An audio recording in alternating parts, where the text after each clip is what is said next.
अस्सलाम वालेकुम। जीते रहिए। और भाई मैं हूँ शाहीन, आप देख रहे हैं आशियाना शाहीन का। आज मैं आपके लिए लेकर आई हूँ बड़ा ज़बरदस्त वाक़या, एक लोमड़ी और एक बुजुर्ग का, जो कि वो जो थे काम के सिलसिले में, बुजुर्ग जो थे ना वो बहुत परेशान थे रोज़ी के सिलसिले में और इबादत गुजार भी बहुत थे। एक दिन वो अपनी काम की तलाश में घर से निकले तो रास्ते में एक जंगल आया। जंगल में से गुजर रहे थे तो उन्होंने देखा कि एक लोमड़ी है जो बहुत तंदुरुस्त है और बैठी हुई है एक तरफ जंगल में। तो इन्होंने देखा कि भाई ये इतनी तंदुरुस्त लोमड़ी है तो ये चल फिर क्यों नहीं रही, भाग दौड़ भी नहीं रही, एक तरफ बैठी है। गौर करने लगे कि ये लोमड़ी आखिर इस तरह क्यों बैठी है। तो जब उन्होंने गौर किया तो पता लगा कि वो लोमड़ी बेचारी अंधी है और देख नहीं सकती, चल नहीं सकती, यानी माजूर है पूरी तरह से। तो वो देखने लगे कि ये लोमड़ी माजूर है लेकिन फिर भी इतनी सेहतमंद और तंदुरुस्त है, आखिर इसे खाने पीने का इंतज़ाम इसका यहाँ कैसे होता है। अभी ये वो सोच ही रहे थे कि ना ज़मीन शक हुई। जब ज़मीन शक हुई ना तो उन्होंने देखा कि उसमें से 2 प्याले निकले, एक में शहद था और एक में दूध, लेकिन वो लोमड़ी से थोड़े से फासले पे थे। उन्होंने सोचा ला ये लोमड़ी कैसे जाएगी और कैसे खाएगी ग़िज़ा।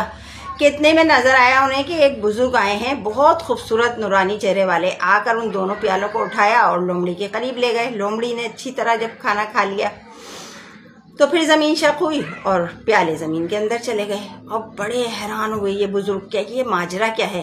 दौड़ते हुए गए और वो जो बुजुर्ग थे ना उनका दामन पकड़ लिया और कहा कि हज़रत आप कौन हैं, मुझे बताइए ये माजरा क्या है, मैं बहुत परेशान हूँ, हैरान हूँ। तो बुजुर्ग ने कहा कि भाई देखो, मैं तो हूँ अल्लाह का एक फरिश्ता, अल्लाह ताला ने मेरी ड्यूटी मुकर्रर की है इस लोमड़ी को खाना पहुँचाने की, तो इसलिए मैं आया हूँ। और ये कहकर वो एक तरफ चल दिए।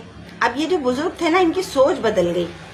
अभी तो ये निकले थे काम की तलाश में, लेकिन इन्होंने सोचा मैं क्यों काम तलाश करूं, अल्लाह ताला लोमड़ी को भी दे रहा है ना, ये तो माजूर है, न देख सकती है, न चल सकती है, न फिर सकती है, लेकिन मेरा अल्लाह इसको दे रहा है, तो भाई मैं क्यों ना अल्लाह पे यकीन करूं, इस तरह के मुझे भी रोज़ी मिल जाएगी, मुझे भी रोटी मिल जाएगी, मेरे भी खाने पीने का इंतज़ाम हो जाएगा। ये सोचकर इधर उधर नज़र दौड़ाई ना तो एक छोटी सी पहाड़ी नज़र आई।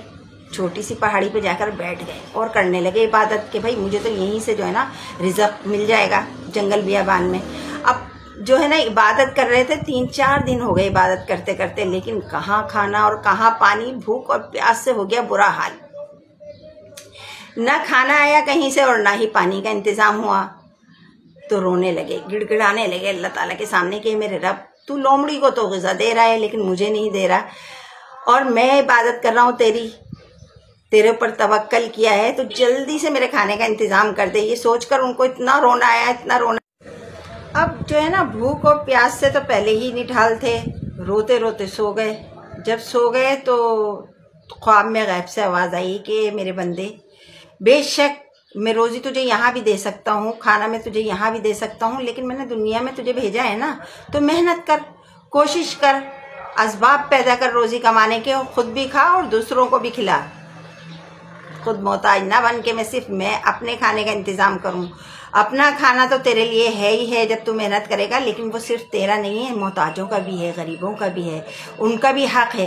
तू जा और मेहनत और कोशिश के बाद जो तुझे रिज़्क़ हासिल हो ना, उसमें से गरीबों की मदद कर, मोहताजों की मदद कर, वो जो बेचारे किसी भी बीमारी की वजह से मजबूर हैं, माजूर हैं, अपाहज हैं, या बहुत कोई ऐसी मजबूरी है कि वो कमा नहीं सकते, तो तू उनकी भी मदद कर।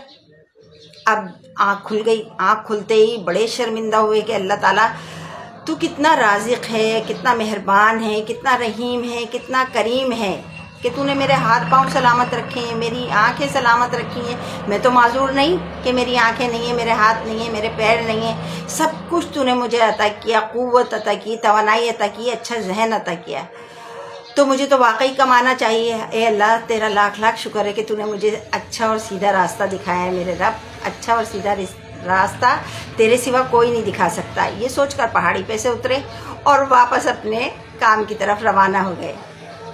तो अल्लाह ताला ने जो है ना असबाब पैदा किए हैं, लेकिन जो असबाब है ना, मसलन आपकी दुकान है, आपका ऑफिस है, आपका कोई कारोबार है, तो ये नहीं सोचें कि इनके सबब मुझे रोज़ी मिल रही है, नहीं। इन असबाब को अल्लाह ताला ने या आपने अगर असबाब बनाए हैं, लेकिन देने वाला कौन है, राज़िक़ कौन है, बरकत देने वाला कौन है, सिर्फ़ और सिर्फ मेरा रब। तो इंसान को माजूरों मोहताजों जैसी ज़िंदगी नहीं गुजारना चाहिए, लोमड़ी नहीं बनना चाहिए, बल्कि ऐसा शख्स बनना चाहिए जो खुद भी कमाए और दूसरों को भी खिलाए, दूसरों की भी मदद करे। तो अल्लाह ताला ऐसे लोगों को बहुत बहुत पसंद करता है।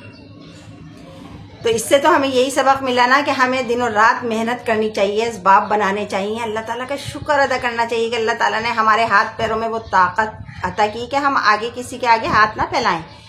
बेशक हम इबादत करें, अल्लाह ताला हमें दे सकता है, देता है, लेकिन अल्लाह ताला कहता है हाथ पैर भी चलाओ, हाथ पैर भी तो दिए, दिमाग दिया है उसे भी चलाओ, हर चीज़ मैंने तुम्हें अता की है, आंखों में रोशनी अता की है, जाओ और कमाओ, खाओ और खिलाओ। आज के लिए इतना ही। जिंदगी रही ना तो इंशाल्लाह फिर मिलूंगी इसी तरह हंसती मुस्कुराती खिलखिलाती, और आपके लिए लेकर आऊंगी बहुत अच्छे अच्छे वाक़यात। अल्लाह हाफिज़।